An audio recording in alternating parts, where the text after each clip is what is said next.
পাওয়া কোনো ভুল? শুয়ে শুয়ে বলতেছে, আল্লাহ তোমার সৃষ্টি জগতে তো ভুল ধরার কোনো উপায় নাই, কেউ ধরতে পারবে না, তবে আমার চোখে একটা জিনিস বেমানান মনে হয়। ভুল ধরতে কারো ক্ষমতা নেই, একটা জিনিস আমার কাছে বেমানান লাগে।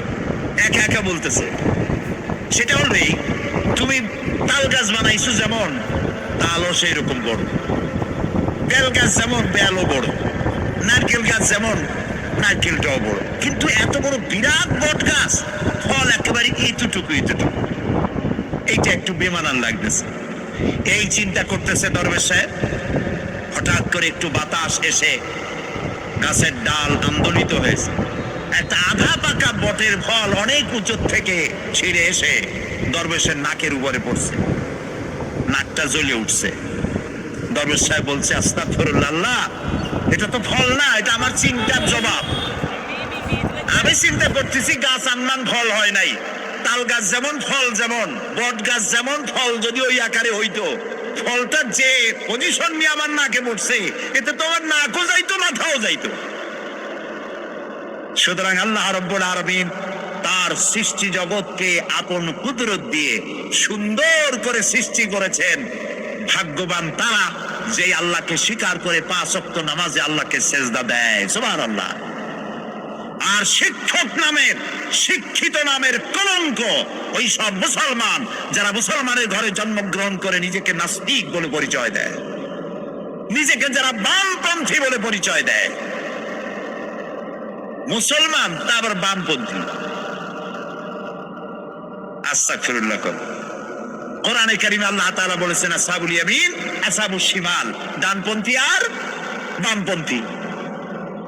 রাসূলুল্লাহ বলেছেন, বাম হাতে খায় শয়তান, তোমরা বাম হাতে খাবা না। বাম দিকের কামটাই শয়তানের, বাম দিকের কাম কার? জোরে বলেন।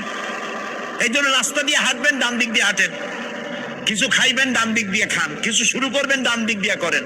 মুসলমানের কাজ সব ডান, ডানপন্থীদের নেতা পয়গম্বরেরা সব ডানপন্থীদের নেতৃত্ব দিয়ে আল্লাহ রাব্বুল আলামিন কিয়ামতের দিন ডানপন্থী দিয়ে নিয়ে আল্লাহর নবীরা জান্নাতে চলে যাবেন। আর বামপন্থীদের নেতা শয়তান, বামপন্থীদেরকে শয়তানের নেতৃত্ব দিয়ে সবগুলিকে জাহান্নামে নিয়ে যাবে। এই জন্য দেখবেন বামপন্থীদের যত নেতা আছে, একটা নেতাও মসজিদে যায় না, নামাজ পড়ে না। প্রিয় ভাই, সব কপাল পোড়া না হলে কোন মুসলমানের সন্তান বামপন্থী আন্দোলন করতে পারে না। হতভাগ্য, নিকৃষ্ট, জঘন্য। আল্লাহ এদেরকে হেদায়েত করুন, বলেন আমিন। জোরে বলেন আমিন। ওরা নামাজে নাই, রোজায় নাই, আল্লাহ নাই, রসুলে নাই, পরকালে নাই, মক্কায় নাই, মদিনায় নাই, ঠিক কিনা? আল্লাহ হেদায়েত নসিব করুন, বলেন আমিন। তাহলে 3টি পুঁজির কথা বলেছিলাম, তার মধ্যে প্রথম পুঁজি হলো আল্লাহর কি বিশ্বাস করতে দেখি? অস্তিত্বকে বিশ্বাস করা।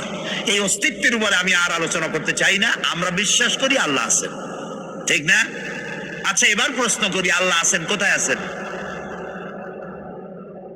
আচ্ছা, বুঝতে পারছি আপনাদের মধ্যে ইখতিলাফ হয়ে গেছে। কেউ বলছেন সব জায়গায়, কেউ বলছেন আরশে, কেউ বলছেন আকাশে। আর যারা বেশি বুদ্ধিমান তারা কোনো জবাব দেন নাই, চিন্তা করছেন কোনটা কইয়ে কোন জ্বালায় পড়ি। আল্লাহ রাব্বুল আলামিন কোথায় আছেন সেই প্রশ্ন আল্লাহ কি করা দরকার? আল্লাহ আপনি কোথায় আছেন এই প্রশ্ন আমরা করার আগে আল্লাহ রাব্বুল আলামিন কোরআনে কারীমের মধ্যে জবাব দিয়ে দিয়েছেন, আর রাহমানু আলাল আরশি ইস্তাওয়া। সুবহানাল্লাহ। আল্লাহ সব জায়গায় আছেন এ কথা ঠিক নয়। কেন ঠিক নয় সেটাও বুঝাই দেয়। সব জায়গা বলতে তার মধ্যে তো টয়লেটও আছে। সব জায়গা বলতে আরো বহুত খারাপ জায়গা আছে, আমি সে জায়গাগুলির নাম নিলাম না। তাহলে আল্লাহ কি সেসব জায়গা আছেন? বলেন নাউযুবিল্লাহ। আল্লাহ নিজেই বলছেন আল্লাহ আছেন আরশে ইস্তাওয়া। আল্লাহ আছেন কোথায়? আরশে। আল্লাহ যে আরশে আছে সেই জন্যই তো মানুষের হাত উঁচু করে আল্লাহর কাছে, এরকম বলে যে উপরওয়ালা, বলে না, না নিচুওয়ালা বলে, সব জায়গাওয়ালা এরকম বলে, উপরওয়ালা বলে। আল্লাহ আছেন আরশে, কিন্তু প্রত্যেক রাতে তিনি প্রথম আকাশে আসেন। সুবহানাল্লাহ। বান্দাদেরকে ডাকার জন্য আসেন। আল্লাহ সর্বত্র জ্ঞান রাখেন। তার ইলমের মধ্যে এক চুল পরিমাণ জায়গা আকাশেও নাই, জমিনেও নাই যে আল্লাহ রাব্বুল আলামিন ওই জায়গাটুকুন সম্পর্কে তাৎক্ষণিকভাবে অবহিত নন, এমন এক চুল পরিমাণ জায়গা আকাশেও নাই, জমিনেও। এটাই হলো আল্লাহ সব জায়গার জ্ঞান, তার ইলমের মধ্যে সব তিনি জানেন। এ কথা একটি ছোট্ট আয়াতের মধ্যে এভাবে বলা হয়েছে, وَيَعْلَمُ مَا فِي الْبَرِّ وَالْبَحْرِ وَمَا تَسْقُطُ مِنْ وَرَقَةٍ إِلَّا يَعْلَمُهَا।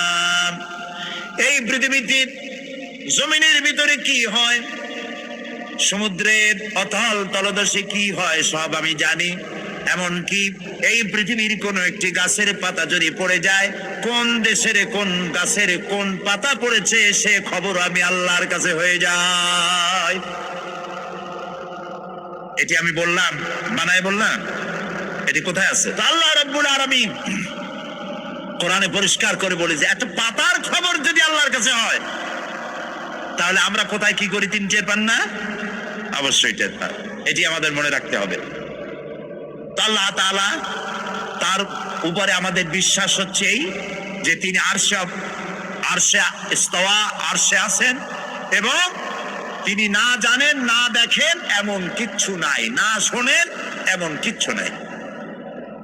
এমনকি সমুদ্রের অতল তলদেশে